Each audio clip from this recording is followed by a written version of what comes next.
Hey guys, Joshua here from Gander. I've got an old RV mattress here that has had something spilled on it and the smell just won't come out. This is from a pop-up camper that was totaled. So I don't actually need this mattress anymore, and because I can't get the smell out, it's gonna go in the trash. But it is a heated mattress. And I thought I was a little bit curious to know what the wiring looks like inside that creates the heat. It plugs into here and then this plugs into the camper. But I need to cut this down to go in the trash can anyway, so I thought y'all might want to see what's inside a heated RV mattress. Let's take a look.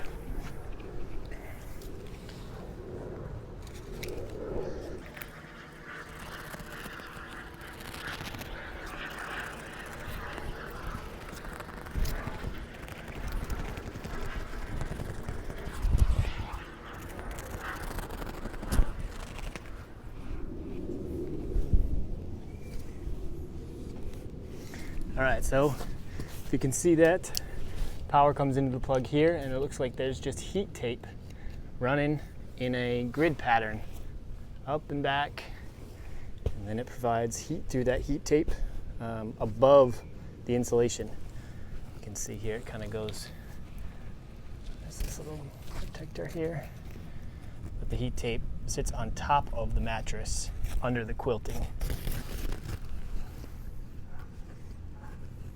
Huh, pretty cool. So then below the heat tape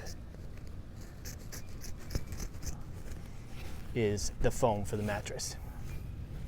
Well, if you ever wondered what was in a heated RV mattress, now you know. Go ahead and check out ganderflight.co for more tips and tricks, and we'll catch you on the next one. Take care.